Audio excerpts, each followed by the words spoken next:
भाग 19। उस घर की छोटी बहू के बारे में जो भी बताया आपने कि उस पर किसी काली शक्ति का साया है, वो सरासर गलत है। हम अपनी शक्ति से सब महसूस कर चुके हैं। उस पर किसी काली शक्ति का साया नहीं है, बल्कि वो खुद एक भयानक काली शक्ति है जो इंसानी रूप धरकर वहां आई है। वो एक काली आत्मा, एक भयंकर शक्तिशाली नकारात्मक ऊर्जा है, एक चुड़ैल है। गुरुजी के इतना कहते ही मनोहर लाल की आंखें घोर आश्चर्य से फैलकर चौड़ी हो जाती है। उनके तो मुंह से एक शब्द तक नहीं निकलता। हाथ पांव में एक अजीब सी सिहरन दौड़ जाती है। पूरे शरीर में रोंगटे खड़े हो जाते हैं। वो चुपचाप बस गुरुजी की तरफ देखे जाते हैं। बेटा, उस घर में जो नकारात्मक शक्ति है वो वैसे ही उस घर में नहीं आई है, बल्कि अपने अनुसार वो सारे कर्मकांड क्रियाकर्म करने के बाद आई है जो उनकी दुनिया में बड़ा महत्व रखते हैं, जो उनको और भी शक्ति प्रदान करते हैं। सबसे बड़ी बात, वो एक सुहागन के रूप में अमावस्या की काली रात में उस घर में आई है। जैसे हमारे लिए शुभ अशुभ मुहूर्त होते हैं, वैसे उनके भी ये शुभ अशुभ मुहूर्त होते हैं। और वो जिस मुहूर्त में आई है वो उनके लिए बड़ा शुभ होता है, जिससे उसकी शक्ति अब कई गुना बढ़ गई है। उसे वश में करना अब हर किसी के बूते की बात नहीं है। वो जिस भी उद्देश्य से आई हो, ये तो स्पष्ट है कि वो किसी अच्छे मकसद से तो आई नहीं। और उसने अपने चारों तरफ एक अपवित्रता, एक मनहूसियत का वातावरण फैला रखा है, जिससे हमारी सात्विक शक्ति उस तक नहीं पहुंच पा रही है। लेकिन ऐसा नहीं कि उसका कोई निदान नहीं। हम अपनी सात्विक शक्ति की दूरदृष्टि से स्पष्ट देख सकते हैं कि उस परिवार पर एक सद्गुरु, एक परम तपस्वी, एक शक्तिशाली उपासक, एक सच्चे भोलेनाथ के भक्त का आशीर्वाद हमेशा से है। ऐसे पहुंचे हुए भोलेनाथ के परम भक्त, एक उच्च कोटि के साधु ही उस नकारात्मक काली शक्ति को अपने वश में करने की महाशक्ति रखते हैं, क्योंकि भोलेनाथ जी स्वयं भूतों के देव, कालों के काल, महाकाल हैं। भला उनके आगे कौन सी शक्ति क्षण भर भी टिकने का साहस कर सकती है? क्योंकि भोलेनाथ स्वयं शमशानवासी है। महाकाल तो स्वयं मुर्दे की राख से अपना श्रृंगार करते हैं। इसीलिए काली शक्तियां भले अपने पास कितना भी अपवित्रता का वातावरण बना ले, कितना भी शक्ति प्राप्त कर ले, पर महाकाल के भक्तों की शक्ति हर स्थान पर, हर परिस्थिति में जाकर दुष्टों का भेदन कर सकती है। ऐसे तपस्वी साधु ही उस घर की बाधा दूर कर सकते हैं। हम अनुभव कर रहे हैं कि उन सिद्ध साधु बाबा को ये सब बातें ज्ञात है। वो बहुत जल्दी उस घर में पधारने वाले हैं। इसीलिए चिंता मत करो।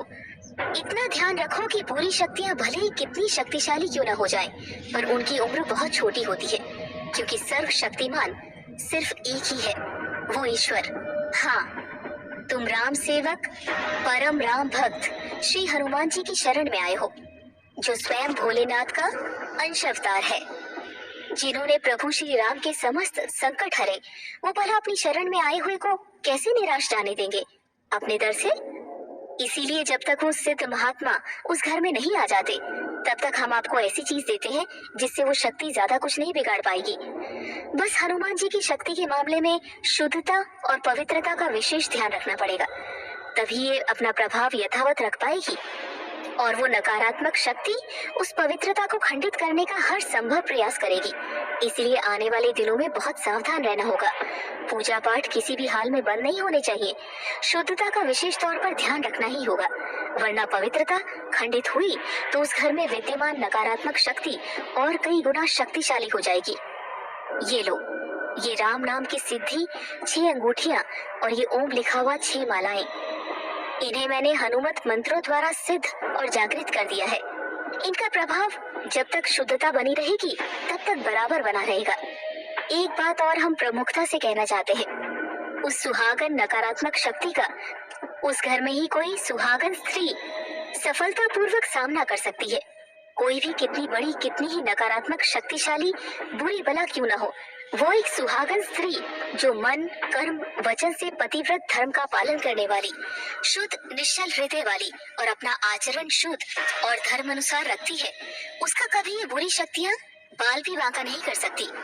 बस एक बात का ख्याल रखें कि डरना बिल्कुल नहीं है। इन नकारात्मक शक्तियों का सबसे बड़ा हथियार आपके अंदर का डर ही है।